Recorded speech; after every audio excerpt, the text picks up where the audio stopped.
Excelente día tengan ustedes, un gusto volver a saludarlos, volver a encontrarnos en este espacio con un tema bastante interesante y muy en boga en la actualidad por la situación que en algunos casos se vive en las familias por el trabajo de las personas, de quienes están al frente de cada familia, del padre, la madre o quienes se hacen cargo en general de los hijos. En esta ocasión el tema lo hemos titulado La autoridad en la familia como principio de armonía. Pareciera que fueran palabras contrarias, hablar de autoridad y hablar de armonía, porque muchas veces se interpreta la autoridad como autoritarismo, y la autoridad no tiene que ver con autoritarismo. La autoridad se gana verdaderamente a través de la actuación de quienes están como líderes, tanto en la familia como en la escuela. Y en el caso de la familia, pues indiscutiblemente la primera figura de liderazgo que existe es el padre, la madre o algún tutor que a veces puede hacer cargo de la guía de los hijos. Y en el caso de la escuela, pues indiscutiblemente el docente, el maestro que está frente a grupo. Entonces, cuando hay autoridad, cuando verdaderamente se tiene una autoridad sobre los niños, sobre los pequeños o sobre los adolescentes, o sobre los hijos en general, no importando la edad que tengan, se logra armonía. Hablamos de armonía como un equilibrio, como una parte equilibrada, así como nos ofrece un ejemplo la naturaleza, por ejemplo, el arte. El arte y la naturaleza son armónicos porque ofrecen equilibrio. Y cuando hablamos de armonía, hablamos de equilibrio. Y ese equilibrio permite vivir en paz, vivir en una situación llena de amor, en medio de reglas, en medio de disciplina, pero siempre de una manera razonada y muy reflexiva. Entonces la autoridad como principio de armonía en la familia. ¿Qué significa la palabra autoridad? Esta palabra proviene del latín autoritas, que se deriva de autor, que significa creador o originador. En sus raíces, la autoridad no solo connota poder o dominio, sino que implica la capacidad de originar, crear y liderar. Esta palabra, nos podemos dar cuenta, tiene relación también con la palabra autor, con la palabra creador. Y efectivamente, quienes fundan la familia, quienes crean la familia, en su origen, pues es la pareja que se une para dar paso a atender a los hijos. En la actualidad existen muchas familias de diferentes tipos, pero hay siempre una cabeza, alguien o algunos que encabezan la conducción de los hijos, de los menores de edad, sobre todo en esa familia. Entonces el que origina es el que crea y es sobre todo es el que lidera. Y de ahí proviene el primer sentido de autoridad en la familia, en esa persona o esas personas que fundaron la familia. Por eso es inconcebible que en la actualidad se dan casos de que los adolescentes o los niños a veces son los que toman las decisiones y andan inclusive dando órdenes o indicando lo que se tiene que hacer, porque se ha brincado ya un nivel ahí de autoridad. Y esto es real.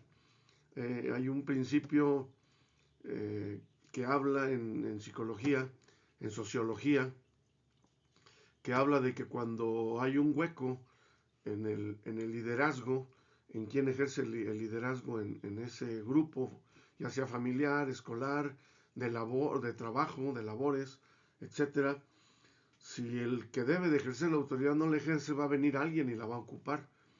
Pero aquí el problema va a ser cómo lo va a ocupar o cómo va a ejercer ese liderazgo si no tiene la capacidad para hacerlo. Entonces ahí se empieza a perder precisamente la armonía. En el caso de los hijos, en el caso del adolescente, que muchas veces hay familias en que se les cede ese liderazgo, esa autoridad a los hijos, o hay una carencia de autoridad, un hueco, de autoridad en la familia, entonces el adolescente o el niño empiezan a tomar sus decisiones influenciados por algún amiguito, alguna amiguita, o en el colmo de las cosas y lo más peligroso, por algún otro adulto que lo esté influenciando de manera negativa, y entonces vamos a tener ahí un problema de falta precisamente de armonía y de respeto a las normas familiares. Por eso es muy importante entender que esa autoridad, el que funda, el que origina, el que crea, y en este caso son padres de familia o docentes en el caso de la escuela. La autoridad y el amor no están reñidas, van ligadas, fundadas en la atención, el interés por los miembros del grupo y sus actividades, sueños y metas. Eh, no entendamos amor como el tolerar, como el solapar todo lo que el adolescente o el niño quiere, sino que el amor verdadero es atención, es interesarnos por cada miembro del grupo, el conocerlos, el saber cuáles son sus inquietudes, sus necesidades, en qué consisten sus actividades, cuáles son sus sueños, cuáles son sus metas, impulsarlos, apoyarlos, guiarlos y también reprenderlos y fijar reglas, principios, valores en el seno familiar, en el seno escolar, para que ese niño, ese adolescente, se conduzcan por el eh, rumbo correcto, tanto en el aspecto personal, familiar, escolar y social. Muy importante, entonces, la autoridad y el amor van ligadas, van de la mano. Una persona que ama a sus hijos, que ama su labor como maestro, que ama a sus alumnos, es una persona que ejerce todas estas actividades que se dicen aquí, la atención, el interés, etcétera. Poder y liderazgo van muy de la mano también. El hecho de ser autoridad se requiere tener liderazgo, porque si no tenemos liderazgo no podemos pensar que somos autoridad en un determinado grupo. A mí me gusta esta definición muchísimo, es una de las definiciones más certeras que he encontrado de lo que es el liderazgo. Esta definición es de Dwight Eisenhower, que dice hacer que los demás hagan las cosas no porque tú quieres, sino porque ellos quieren hacerlas. Esto habla de mover, habla de motivar, de persuadir a la persona que qué es lo que más le conviene y hacia dónde le conviene dirigir sus caminos, sus baterías, enfocarlas de acuerdo al conocimiento que yo como líder, como autoridad, tengo de aquella persona que está a mi cargo, ya sea mi hijo, ya sea mi alumno, o ya sea en el caso de las personas que lideran empresas, sus trabajadores, sus empleados, hacia dónde los quiero llevar, pero de una manera eh, sana, sin imposiciones, sino más bien por reflexión y por convencimiento.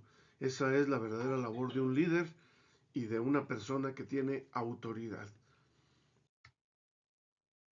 El poder, la figura de autoridad que posee el líder debe ser ganada por su experiencia, por su congruencia, por su sabiduría, y eso es lo que le otorga el poder de persuadir, no de forzar, de mover, no de empujar. Es muy diferente eh, persuadir que obligar, que forzar a alguien a hacer las cosas.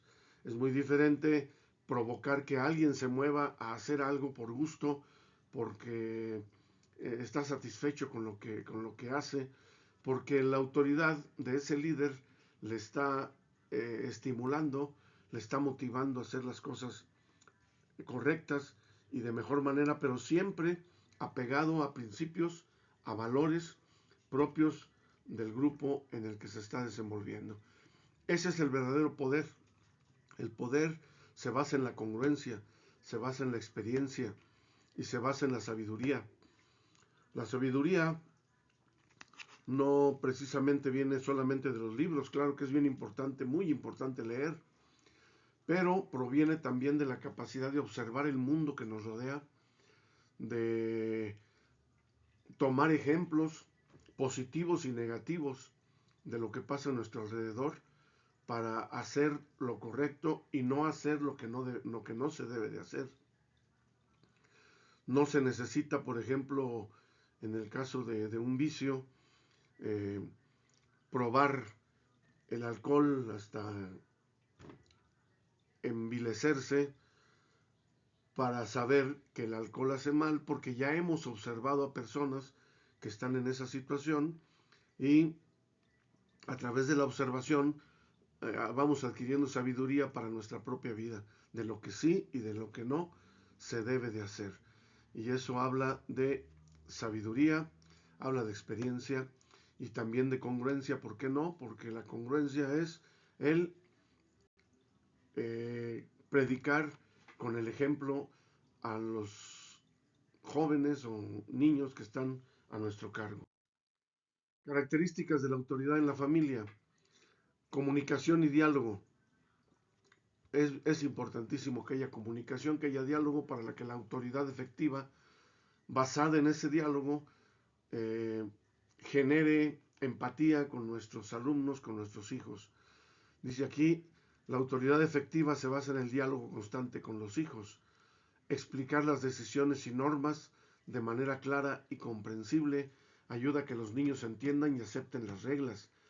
Las reglas en la casa o en la escuela deben de ser dialogadas, inclusive hasta negociadas, pero sin caer en el juego o en lo que el niño sin eh, madurez tiene. Porque un niño que no tiene madurez, un adolescente que lógicamente no tiene madurez, no va a pensar en lo que le conviene o no le conviene, sino que va a pensar en lo que él quiere. Sea bueno o sea malo a veces cuando no tiene la capacidad de discernimiento bien fundada. Entonces, esa autoridad efectiva basada en el diálogo nos va a provocar darle ejemplos a nuestros hijos, a nuestros alumnos, a través de palabras, a través de nuestra propia congruencia, para que ellos se vayan por el camino correcto. Entonces, comunicación y diálogo fundado en reglas, en normas, en principios, pero bien razonadas, explicadas y diciendo el por qué conviene seguir esas reglas y esos principios. Otro punto importante para ejercicio de la autoridad, el conocimiento individual, desde luego. Cada hijo, cada alumno es único. La autoridad debe adaptarse a las características personales de cada niño. Conocer sus necesidades, su personalidad y temperamento es fundamental para guiarlos adecuadamente. No podemos educar, no podemos conducir lo que no conocemos. Tenemos que conocer a la persona para poderla guiar en base a lo que sabemos de ese ser que está a nuestro cargo. Llámese hijo, llámese alumno. Calma y serenidad, muy importante mantener la calma en situaciones desafiantes. La autoridad no debe basarse en la ira o la frustración, sino en la serenidad y la firmeza. Verdaderamente es complicado a veces guardar la serenidad. A veces nuestros niños y más el adolescente suele desesperarnos, suele llegar a un momento de que nos exasperan, pero tenemos que tratar de ser lo más pacientes posible, lo más tolerantes y guardar esa calma y esa serenidad que el líder, que la autoridad necesita. Porque cuando empezamos a gritar, cuando empezamos a ofender, cuando empezamos a etiquetar, entonces la autoridad va mermando. La autoridad se fortalece cuando somos capaces de ofrecer amor, de ofrecer comprensión, de ofrecer diálogo. Y ya cuando sí es difícil llegar a un acuerdo, entonces la autoridad, pues es importante ejercerla de una manera un poquito más drástica en el caso de necedades o en el caso de las berrinches, como comúnmente se llaman en algunos niños. Y ahí viene la perseverancia. Esto requiere constancia. La autoridad debe ser persistente en la aplicación de normas y límites. No debemos de ceder ante presiones o berrinches o chantajes. Hay jovencitos, jovencitas que luego se muestran muy molestas con el papá, con la mamá, de manera tal que los hacen sentir que no les hacen caso, les retiran la palabra, les aplican la ley del hielo, y la mamá o el papá se sienten muy tristes porque aquel muchachito no les habla. Y pues al final de cuentas tenemos que también nosotros que imponer un poquito nuestra autoridad sin llegar al autoritarismo, cuando ya se dialogaron las reglas, cuando ya te dije por qué te estoy estableciendo dicha regla, por ejemplo, de llegar a determinada hora, de que comamos juntos, y aún así, que ya te lo expliqué, que ya te lo hice saber, con amor, con toda la buena intención, no lo entiendes, entonces sí tendremos que imponer un poco aquello para que eh, las cosas caminen por donde nosotros como adultos sabemos que deben de caminar, no cayendo en el chantaje y en la berrinche o presión por parte de aquel niño o aquella niña.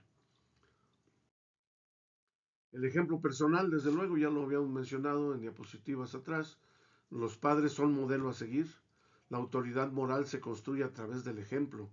Si se espera respeto y amor, los padres deben demostrarlos o debemos demostrarlos con nuestras acciones. No podemos exigir lo que no sabemos dar. Si exigimos amor, pues hay que ser amorosos. Exigimos comprensión, seamos comprensibles. Exigimos veracidad, que nuestros hijos hablen con verdad. Debemos de ser también nosotros honestos y veraces, porque pues no podemos educar a nuestros hijos diciéndoles que digan mentiras para protegernos, para resguardarnos, y en el momento dado decirles tú debes hablar siempre con verdad, porque entonces caemos en una situación de incongruencia y una persona incongruente pierde autoridad también ante sus hijos. Esto es importante independientemente de la creencia, de la fe que cada persona tenga. La confianza en un Dios. ¿Por qué? Porque todas las religiones, todas las creencias en la fe, en una deidad, reconocen que hay autoridad y provienen de una fuente superior y están basadas en principios morales muy importantes que nos ayudan a discernir entre lo que está bien, entre lo que está mal. Y un niño, un adolescente ya de 11, 12 años, 10 años, ya tiene una noción clara de lo bueno y lo malo. Pero cuando nosotros como guías, como líderes, no sabemos conducirlos por, en congruencia con una guía moral, con una guía ética adecuada para una convivencia sana en la familia, en la escuela y en la sociedad, si no hay principios bien fundados de amor, de lealtad, de justicia, de integridad. Cuando hablamos de integridad hablamos de un todo, aquel ser humano que es capaz de hacer las cosas bien aunque no me estén viendo, aunque no me estén vigilando. Y eso habla de que hay una autoridad atrás de aquel niño, aquella niña, para hacer las cosas bien, sea vigilado o no sea vigilado. Por lo tanto, inculcarles una creencia en una deidad es muy, muy importante porque todos, vuelvo a repetir, todas las religiones están fundadas en valores morales y éticos. Por último, la autoridad no es autoritarismo, es una responsabilidad que debe buscar el bienestar y desarrollo de los hijos. Cultivar una autoridad positiva en la familia es fundamental. No quiero retirarme de esta eh, transmisión, de este video, sin antes platicarles una anécdota. Hace algunos años, como en el 2010 aproximadamente, estuve a cargo de un programa en la Secretaría de Educación que se llamaba La Transición Primaria Secundaria y su contribución al fortalecimiento del tejido social. Estuve a cargo de grupos de pasantes de pedagogía en todos los diferentes zonas del estado, regiones del estado, y por ahí me acuerdo, estuvimos en una de las regiones en la Huasteca Potosina y me encontré con un niño que llevaba una cachucha puesta y en la cachucha llevaba un emblema de un enervante que lógicamente pues no deja nada bueno a la salud de las personas. Entonces yo le dije, a ver, ven, bueno, le dije por su nombre, no quiero decir el nombre del niño, pero le hablé por su nombre y le dije, a ver, por qué llevas esa cachucha con con esa insignia? Dice, no, pues me gusta, profe, es la moda. El niño era un niño problemático, era un niño que estaba siendo atendido precisamente por dificultades de aprendizaje. Los grupos que atendíamos en ese tiempo eran alumnos que estaban en riesgo de desertar porque tenían un muy bajo aprovechamiento en sus aprendizajes. Entonces, este jovencito me dice, pues porque es la moda. Le dije, bueno, pero a ver, cuando nos ponemos algo, nos lo ponemos porque estamos convencidos o somos parte de un determinado grupo que nos identifica. Por ejemplo, tú traes un Cristo aquí, una cruz aquí, pues que significa pues que eres cristiano. Traes una Virgen de Guadalupe, dices, bueno, pues, ¿qué eres? ¿Por qué la traes? Porque soy guadalupano, etcétera, etcétera, ¿no? Entonces, si tú traes esa insignia y en esa gorra, ¿qué significa? Que te dedicas a consumir esa sustancia. Y él se hizo hasta para atrás, ¿no? Y se choqueó un poquito y dice, no, profe, pues no, yo no hago eso. Le digo, entonces, ¿qué sentido tiene que estés usando ese tipo de gorras, de cachuchas? Entonces el niño pensó un ratito, se agachó y sin que yo la tuviera que imponer, se quitó la gorra aquella y la aventó y jamás la volvió a llevar. Fue un ejercicio de autoridad muy grato, una experiencia bastante grata, porque a través de la persuasión, de hacerlo razonar, logré que el niño moviera a un cambio. Él tuvo después un final bastante feliz, ya que logramos terminar con él el proceso y él actualmente debe de estar cursando ya debe de haber egresado de alguna carrera profesional, porque estamos hablando del 2010, 2011 aproximadamente. Les agradezco mucho su atención, espero que este tema sea de utilidad tanto para padres y maestros y esperamos verlos por aquí en la siguiente emisión. Por lo tanto, les agradeceríamos mucho su like y que compartan el video y se suscriban a nuestro canal para poder seguirles sirviendo. Muchas gracias, que tengan un excelente día.